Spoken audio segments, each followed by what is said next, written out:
ಕಾನೂನು ಹಾಗೂ ಪ್ರವಾಸೋದ್ಯಮ ಸಚಿವರಾಗಿರುವಂತಹ ಡಾಕ್ಟರ್ ಎಚ್ ಕೆ ಪಾಟೀಲ್ ಸಾಹೇಬರಿಗೆ ಏನು ಮಾತಾಡ್ತಾ ಇದ್ರು. ಈಗ ಎಚ್ ಕೆ ಪಾಟೀಲ್ ಸಾಹೇಬರ ಧ್ವನಿ ಯಾರು ಮಾಡಿಲ್ಲ, ಆ ಧ್ವನಿನ ಮಾಡ್ತಾ ಇದ್ದೀನಿ. ಎಚ್ ಕೆ ಪಾಟೀಲ್ ಸಾಹೇಬರು.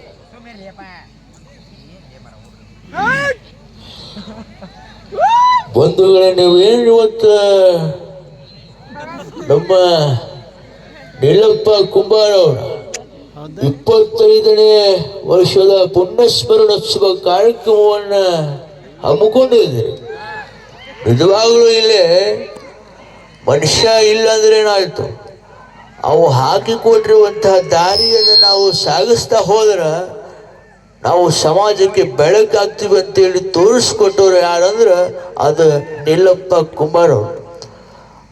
ಬಹಳ ವಿಶೇಷವಾಗಿ ನೋಡ್ರಿ, ಇವತ್ತು ಮನೆ ಒಳಗೆ ತಂದೆ ಆಯ್ತು ಅಥವಾ ತಾಯಿ ಆಯ್ತು ತಿಳ್ಕೊಂಡ್ರಂದ್ರೆ 3 ದಿವಸ ಆಯ್ತು 4ನೇ ದಿವಸ ಖುಷಿಯಿಂದ ಇರ್ತಾರೆ. ಆದರೆ ಕಳ್ಕೊಂಡಂತಹ ತಂದೆಯನ್ನ 25 ವರ್ಷ ಆದರೂ ಪುಣ್ಯಸ್ಮರಣೋತ್ಸವ ಕಾರ್ಯಕ್ರಮವನ್ನು ಮಾಡುವಂಥ ಮಾಳಿಂಗಪ್ಪ ಕುಂಬಾರವರಿಗೆ ಜೋರಾಗಿ ನೀವು ಚಪ್ಪಾಳೆ ತಟ್ಟಬೇಕ್ರಿ.